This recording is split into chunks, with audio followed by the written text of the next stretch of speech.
Here we go. The Bucks are winners, 122-114 over the Heat tonight. Interesting game, John Tyus. Interesting game to say the least. As the Bucks went ahead and did get the win, 122-114. You are now tuned in live to the Cream City Crossovers, the Milwaukee Bucks post game show. Trey Crosby III. John Tyus. John Tyus, JT is in the building. Having some fun on a spooky night. It's a scary night, right? Tomorrow's Halloween. We're gonna get into it. Hey, you see what I got on? You see what Hey, baby, the Bucks done won the game, baby. 122-114. If you can't break me if you ain't make me, dog. And so that's what it is. I'm Coach Prime. If I had the headphones on, I tell you, I'm Coach Prime, baby. We live and in effect, baby. You know what it is, baby. Whoa, hey, you know what the Bucks did tonight? And again, it's a close game, tough game. I get it. We're gonna get into all of it. We absolutely will. But I have to say, you know what they say? You know what they say? You know what Prime would say? He would say, if you don't, he say. He say, What's Prime gonna say? If you play good, pay good, feel good. I messed no, you're killing me, man. You are killing me. I thought I had the Coach Prime going. I messed it up. Oh man, I messed it all up, dog. Oh, that's all right though. You know what, though, man? I forgot the theme. Man, give me my theme music. I don't have it. But again, 122-114. I'm sorry, I screwed that all up. 122-114 win. The Milwaukee Bucks, they survived a scare on a Halloween-ish night. It looked a little rough. It looked like the Bucks were going to run away with this thing, like a 25-point lead, right, with for a lot of the game. I tell you, I went up to start, like, setting this stream up, right? That's what I started to do, getting it ready, and then all of a sudden, I don't know what happened. The Bucks just everything collapses. A 9-point game. Things are getting tight. You're on the ropes, and you don't know what to do. But Giannis does in the game with he has a big night. Finishes with 33 and 7. Chris Middleton only 17 minutes tonight. I'm telling you, he ain't there, fellas. He ain't there yet, fellas. I know y'all want to tell me all about Chris. He ain't there yet. 5 points, 5 assists. They have 5 assists on the game. 11.7 rebounds for Brook Lopez. Damian Lillard, I thought he let the game get to him. I thought he let the game come to him, I say. He didn't force it. You thought maybe he forced it after a very bad night last night, but he didn't at all. And I thought he played very well, played within himself. 25 and 5, 2 of 7 from 3. On the other side, the Miami Heat, they just didn't stop. They did not stop coming. They came with a lot of authority, played very well. They just continued to play. And that's the thing. You can't run to the tape. You got to run through the tape. And the Bucks they eased up. Again, up 20, up 25 pretty much all game. Jimmy Butler dealing with some knee issues or whatever's going on. You know, you're feeling like you have this thing all figured out. And clearly they didn't. They allowed Miami to stay in it and continue playing. They played hard. Again, Tyler Hero, 42 minutes tonight, 35 and 8. Duncan Robinson put 15 on you, 6 of 10 from the field. Jimmy Butler was a non-factor with 13 points. He was 4-11 from the field. But again, the Bucks so the end of the game didn't go the way you wanted to. There are some things you can look at throughout the game. But at the end of the day, they get it done. 122-114 over the Miami Heat. John Tyus, give me your thoughts. Oh man, I got a lot, but let me stay organized here. Let me go ahead. I'm not gonna call you Coach Prime for the show, but I get it, right? So let me give you credit for that Halloween costume, man. My kids, I got a trick or treat with them tomorrow, and I'm gonna just be the boring dad with no costume on. But it is what it is. Let's talk about something from tonight, right? First off, let me give a little credit to Adrian Griffin. Last night was an absolute clunker for the Bucks. It was terrible, right? And the final score, I don't think reflected how poor that effort was last night. So hats off to Adrian Griffin for having these guys coming out prepared, and they came out swinging. At least a little bit more swinging than we saw in the last couple of games. They came out swinging, and very strong second and third quarter, right? You had 34, I believe it was 34 points in the second, 35 in the third. That's what we like to see from this team. So let's break this down a little bit too. First off, man, Giannis, what can you say, right? Like Giannis is that dude. And he's not quite in midseason form, but Giannis is that guy. He has been, consistent for the most part at this point, and we could literally probably give him player of the game every single show. But it would be intellectually dishonest to do that because we really wouldn't have to think about it. So Giannis, love it. Second thing, Bobby Buckets, man. Bobby Buckets, right? And we may have to dig a little bit deeper into this later in the show, but Bobby Portis to me looked great tonight. He looked wonderful, right? He was 7 for 10, 16 points, 8 rebounds. But more importantly, Bobby Portis looks like he has improved defensively. And you were talking, is it scheme? It may be scheme, but this is important, right? Because think about it. Bobby Portis last year, right? And the last couple, so the last couple years, you saw these strong regular season performances from Bobby Portis. But once you saw that second round of the playoffs hit, there were, did not plays, right? All of a sudden, you couldn't put him out there on the court. And that's important because Bobby Portis gives this team so much, I think, offensively off the bench and gives that spark. But again, in the playoffs, he's looking more like Bobby Brown, and that's an issue, right? Because you can't be out there dancing, and I think that's how the big men had him looking when he was trying to cover those guys in the playoffs. So look, right now it's early, but if we keep seeing this, I am encouraged and I love it because I would love to see Bobby be able to play every game in the playoffs and contribute if he's got it. Another point I want to make. Man, I watched Giannis guard Jimmy Butler. Yo, I get Jimmy might be hurt, but like you said, Giannis has been on Jimmy. We were talking about this. Why didn't this happen last year? Like Jimmy looked real pedestrian-like when Giannis won him. Why didn't Bud make that? Okay, I don't want to open old wounds, but I get it, right? And you've talked about that too. Last point I'm going to make real fast before we dig into this as well. Welcome campaign. And welcome campaign. Yeah. You and I have touted that as being one of the most important signings this offseason for the Bucks. And you saw that tonight, man. I absolutely love that scoring efficiency. What was it, 11 points in 13 minutes? 3 for 4 from 3? You can give me that. Yeah, he shot the ball well. I thought campaign probably one of his best games as a Buck so far. Moved the ball, moved the offense. Listen, everything the Bucks did outside of the fourth quarter, giving up 40-some points, whatever it was, 41 to 4, something like that. I thought they looked fine. I think there were some moments. I'll give Adrian Griffin a lot of credit, other than, like I said, other than what happened in the fourth. And again, we'll talk about it. Next we'll talk about what if we're concerned with the Milwaukee Bucks and how they closed that basketball game, but. I give Adrian Griffin so much credit because I feel like there's been a lot of heat on AG, right? I think there's a lot of heat. People have been talking about him and whatnot. But I guess I have to say that, the Bucks go up 20, and I mean, throughout the game, a 5-0 run, timeout. 5-0 run, you know what I'm saying? Timeout. Because we got to get to a timeout because AG has been making those timeouts. And again, he's not allowing momentum to get lost. And again, we're going to have to talk about this fourth quarter because that would happen. But, I think he's doing a great job, absolutely. And you talk about Bobby Portis. We will get on him in a second, just the energy that he brings. I do want to get on that and talk about it. But when you talk about his defense, I think what you're seeing is a scheme thing. Whereas back when he was under Mike Budenholzer, right, and trying to play drop and trying to replicate what Brook Lopez did, it doesn't work out as well. It just doesn't work for him. But when you put Bobby Portis in a situation where he can attack a point of attack on the ball, where he can be a little more aggressive, where he can strong arm guys, he looks great and he's making deflections. And that's the thing about this Adrian Griffin defense that you're starting to see. Even through just 3 games, you're starting to see again the deflections. They gamble a lot. They're doubling all over the place. There are times, and we've talked about it already, there are times where you give up some plays, but I like it if you can sustain that level of energy, and Bobby has shown that he absolutely can. I don't want to get hung up on Bobby because we are going to talk about him in a little bit later on in the show, but I want to keep talking and going on about the scare late and how the Bucks just broke down. Do you believe, did it look like to you that the Bucks were just a little bit lazy going down the stretch?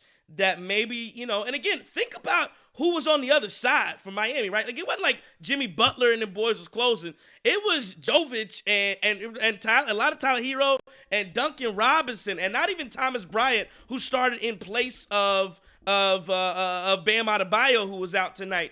Did you have any issues with how they ended it, or are you just chalking that up to, again, think about it, Bucks on a back-to-back, so maybe some tired legs there, that we're dealing with as well, and then, just a simple fact of, hey, up all game long, up 20, 25 points late. This is the NBA. The guys on the other side, the guys on the other side of the court get paid too.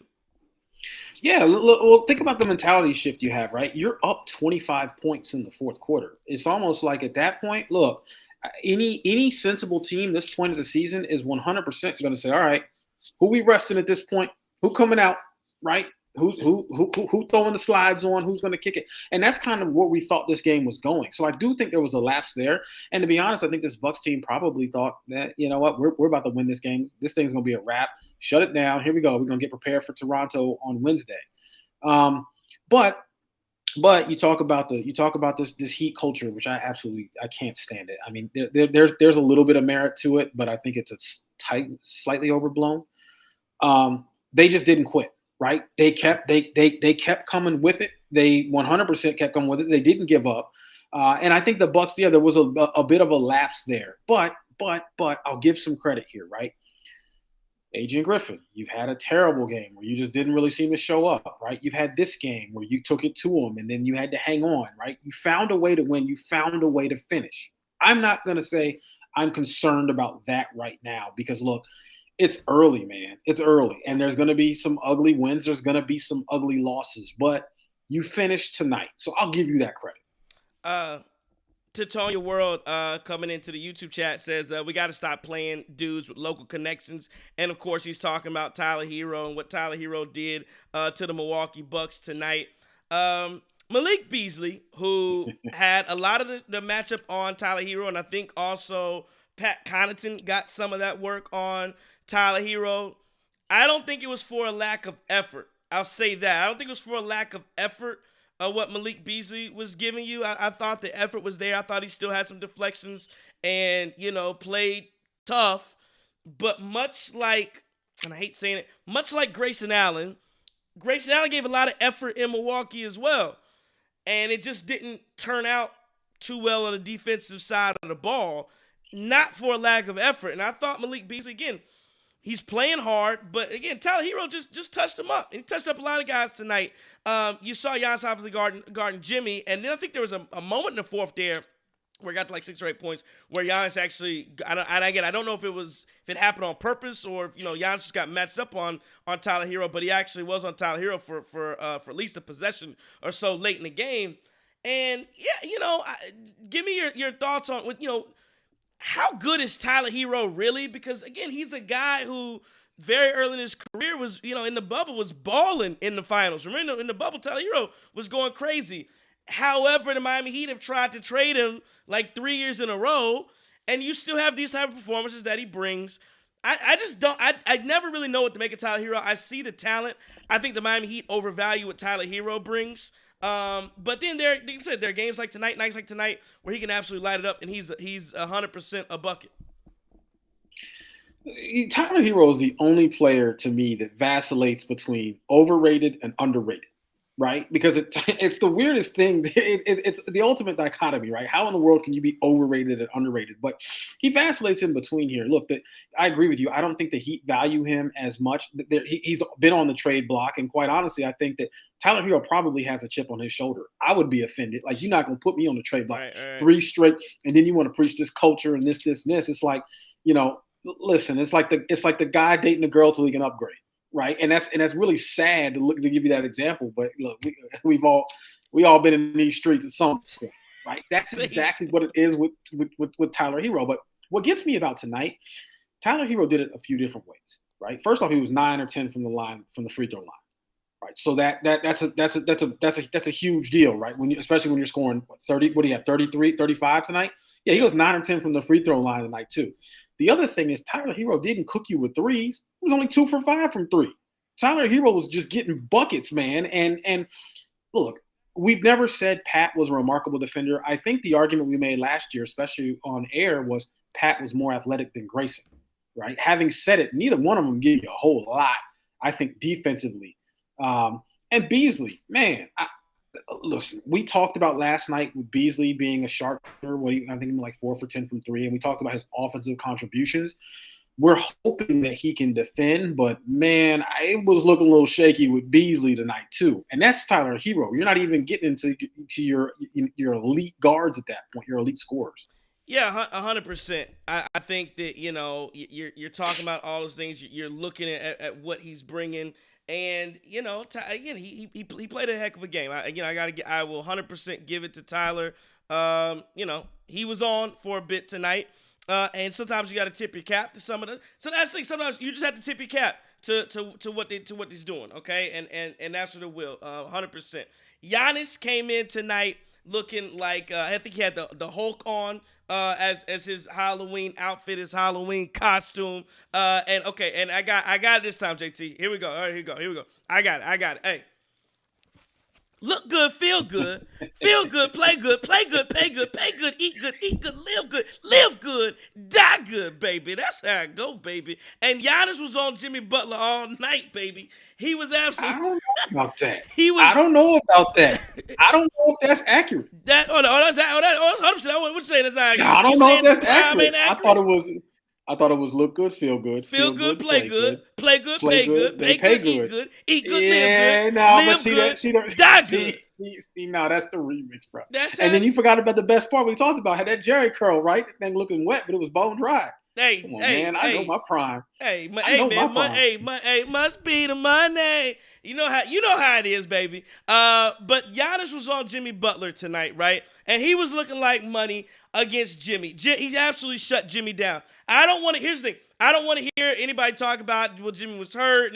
No, you came out to play. Because nobody talked about Giannis being hurt during the playoffs. Nobody gave me that excuse about, well, Giannis missed two. Everything is, it's a failure. The Bucks lost. That's what No. So if you're not going to do that, I want to talk about Jimmy Butler.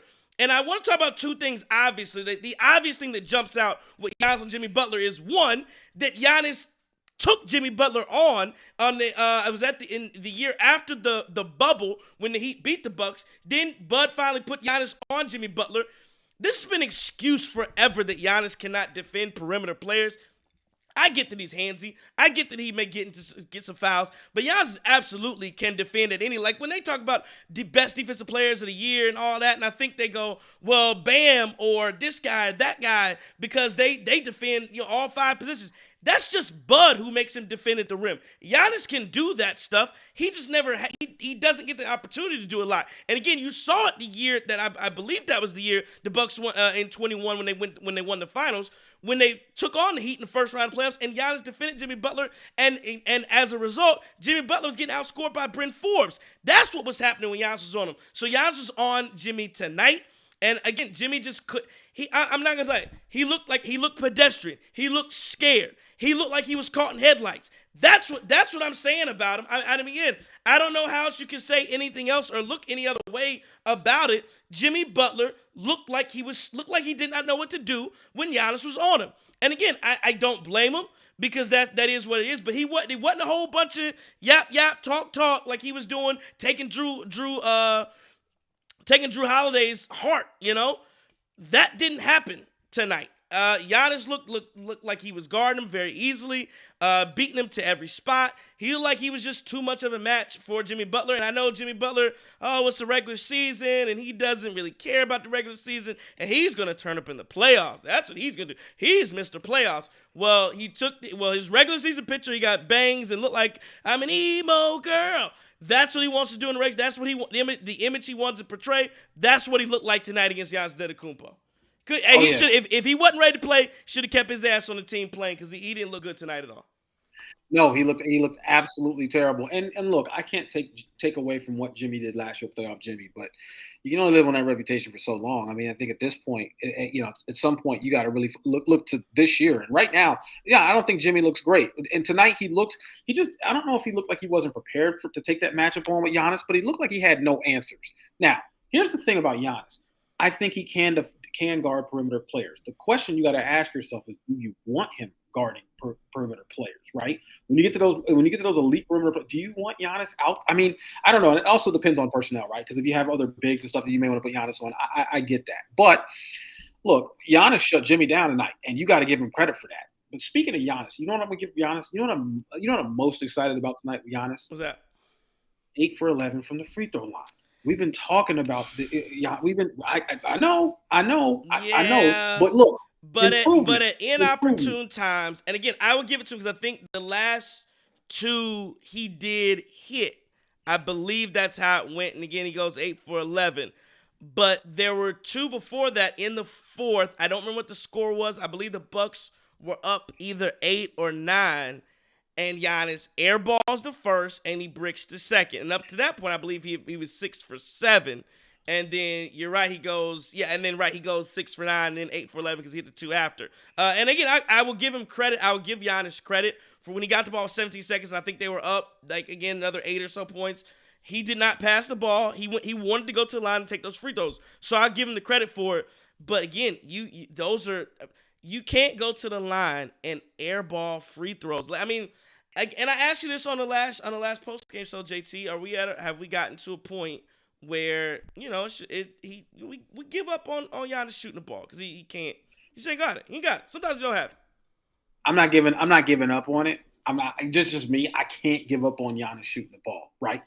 Here's the thing. The other night he shot 3 for 9 from the free throw line. So if I see 8 for 11, hey, I gotta cheer for improvement. I gotta cheer for him. I gotta cheer for improvement because what I don't want to see is this become a trend, right? And then you got 3 for 9, 5 for 12, and then all of a sudden you get a stretch of games where his free throw shooting is terrible. So I'm gonna give him that credit. Speaking of free throws tonight, Bucks terrible free throw shooting tonight, right? They shot 73.3% from the free throw line. So man, you can't call it Giannis, right?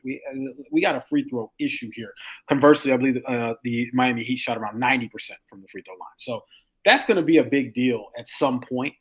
But hey, Giannis goes 8 for 11 tonight. I'm gonna take it. I'm gonna take that, and I'm gonna be happy about it. You're not gonna steal. You know what? You see this McAllen right here? Yeah, yes, sir. Go ahead. Hey, what do we do? We drink. We drink up when we get that W. Drinking to the accomplishments, 100%. And yeah, he finishes the game and the Bucks do end up winning the game. So I'm not gonna harp on it. I'm not gonna be too upset about it. But it's just something that you're gonna have to work on if you're the Milwaukee Bucks and when you're thinking about what you have to do to improve your basketball team. And Giannis absolutely is a part of that, and he's just got to play better, 100%. He's got to be better at the free throw line. He's got to hit free throws and be a little more consistent. He's got to hit them at opportune times as well. We continue rolling on the post-game show. The Cream City crossover, Bucks win it 122-114 over the Miami Heat. I guess they didn't avenge their loss from last year's postseason. But it makes you feel a little better when anytime you go up against a team and you see Heat across the jerseys. It feels like the Bucks and the Heat have some sense of a rivalry that's been brewing throughout the East. Matched up 3 times over the last, I think, 5 years or so. So it's good to get a win anytime you could do it, any type of fashion. Don't care who's on the floor. The Bucks did it. Did want to get into Bobby Portis for 1 second. 19 minutes, 16 points, 8 rebounds. His first half, I think he had 14 the first half, something like that. He comes in the game with a lot of energy. He comes in the game balling. He comes in the game fast and really provided that spark. Again, the Bucks were led by 10 at the half, and a big part of that was the play of Bobby Portis.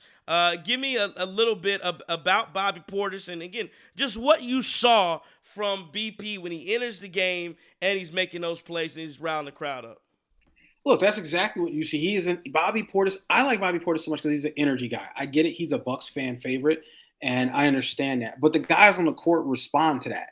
Bobby is a momentum builder. So you love to see him come in. I think he had 7. I want to say 7 or 8 in the first quarter. And then, finished that first half with 14. Bobby's making shots from everywhere, right? He's making shots from everywhere. He was doing it a couple different ways tonight, right? Now he was, I think, 0 for 2 or 0 for 3 from 3. So he didn't have any threes tonight. But watching Bobby buckets, this is what I like. This is vintage. Well, I don't want to say vintage because usually vintage will get a 3, but this is Bobby buckets, right? That's what we saw.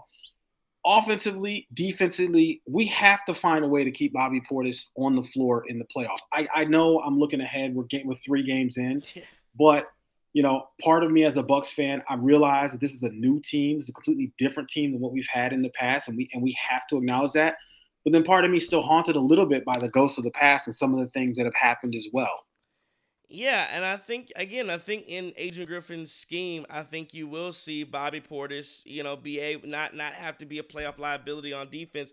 The guy that I think people, it seems like they keep trying to get at is Damian Lillard. They keep trying to, it seems like, isolate him defensively on that side of the ball. And, it works every now and then. But again, you see the double teams come, and I think that is all part of the solution that Adrian Griffin has. And again, I thought outside of the fourth quarter, if the fourth quarter doesn't happen tonight, we're having a totally different conversation. We're talking about how great the Bucks look. We're talking about, everything working, even offensively and defensively. And it's just a hiccup. But again, I just think that Adrian Griffin's scheme allows for Bobby to do a little bit to play a little bit up and to play a little bit higher, and to not just have to rely upon protecting the rim, which is just not something that Bobby Portis does. In turn, do you think that that Adrian Griffin's scheme hinders at all the ability of Brook Lopez? Yeah, look, that was, and I'm glad we're talking about this. Brook does not look comfortable to me. This is not the traditional Brook, the big body bruiser. I'm not seeing that in Brook, right? And I know you talked about he left some meat on the bone when it comes to some opportunities to alter or block some shots here. You talked about that when we was on the phone. No, meat on the bone. Go ahead. Did you just pause me, man? Go ahead, you said it, man. I'm gonna let you rock. All right, man. Pause. All right. You can pause me, man. Yeah. But oh man, hey, when we turned into Bucks After Dark, man, shout out to Bucks After Dark, man. That's one of my favorite Twitter follows. He's a good dude, man. But I forgot what but yeah, so Brook Lopez meat on the bone. Yeah, you're right. Brook Lopez. I don't know. This scheme looks great for Bobby. I'm not sold on it for Brook. I think Brook's trying to get in where he fits in. I think Brook is trying to make this work. I mean, having said that, you have a long season, and I think there may be some more adjustments maybe for Brook, but I'm not. I mean, hey, look, you know what? Brook is shooting very efficiently. Let me just say that from the offensive perspective, right? He's shooting very efficiently. And that, what was he tonight? Yeah, okay, so today tonight, 5 for 9, 1 for 4 from 3, 11 and 7.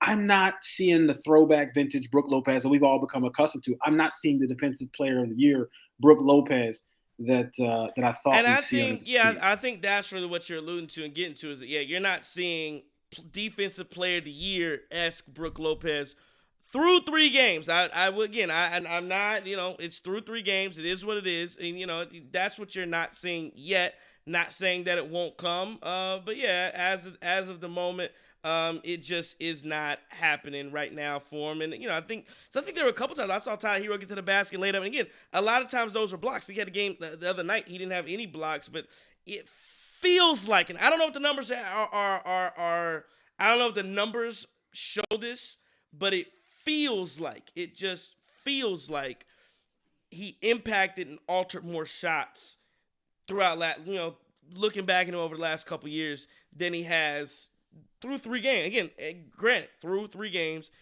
that's all I'm going off of. It feels like it. Maybe the numbers say otherwise. I don't know, but it doesn't feel like it to me. I would agree with that. Let's roll through the NBA. I know it's getting late. It's late on the East Coast, late in the Midwest. We are past 10 o'clock. And a lot of you guys got to get to bed. Again, the Bucks win at 122-114 over the Miami Heat. The Denver Nuggets are in a dogfight themselves, 106-100 with a minute to go in the fourth quarter against the Utah Jazz. Lakers are on NBA TV right now. They are up by 10 over the Magic. The Celtics dog-walked the Wizards for most of the game. They finished with a 126-107 victory. A host of other games went final tonight. Trailblazers beat the Raptors 99-91. Scoot Henderson, he's just not playing very well right now. The Oklahoma City Thunder go to 3-1. The Atlanta Hawks 127-113 winners over the Minnesota Timberwolves. DeJounte Murray, I think he had 41 tonight. Something like that. He had a big time game. The Warriors also win 130-102. And my boy, Jason Kidd improves the Dallas Mavericks to 3-0, 125-110 with a victory over the Memphis Grizzlies. You just had to throw that Jason Kidd thing. Man. You just had to throw that Jason Kidd thing out there, man. He's doing his thing, man. He absolutely is doing his thing. Right. Again, well, the Bucks. Let's hope Dallas gets higher than the 8th seed. Well, we'll see. We'll see, and I really think they will. I think they'll surprise some folks out there in the West. Bucks win at 122-114. Wrapping this thing up, JT. I'll give you the last word for any final thoughts. As the Bucks again, they survive a Halloween scare. The Bucks are back in action against the Toronto Raptors on Wednesday night, which means the Cream City crossover will be back in action on Wednesday night. Yeah, give me your any final thoughts on this game. You know what? We had a scare, got up 25, which is awesome. Biggest lead during the Adrian Griffin tenure so far. We finished, right? The most important thing tonight, I want Bucks fans to go to bed thinking, hey, we finished. Won at Toronto. Also, Dame Lillard, right? The 6 quarters, right?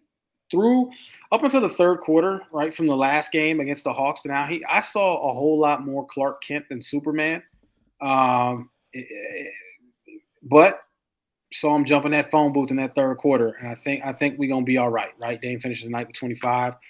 It's gonna be okay, right? He still has to find his footing. I think there were some people on Twitter saying they don't know if he's in shape or not, and I mean it's a fair question, but I think we're gonna be all right. So Bucks fans, I would say, despite the fact that the lead diminished in that fourth quarter, feel good and enjoy Coach Prime. You know it, baby. You know we gonna do our thing, baby. And you know what it is. Signing off for the Cream City crossover. It's a 122-114 victory. The Milwaukee Bucks win it. I'm the guru, Trey Crosby III. John Titus, man. Have a good night, y'all. Happy Halloween, everybody. Absolutely happy Halloween. Hey, don't take no wooden nickels, baby. Courage.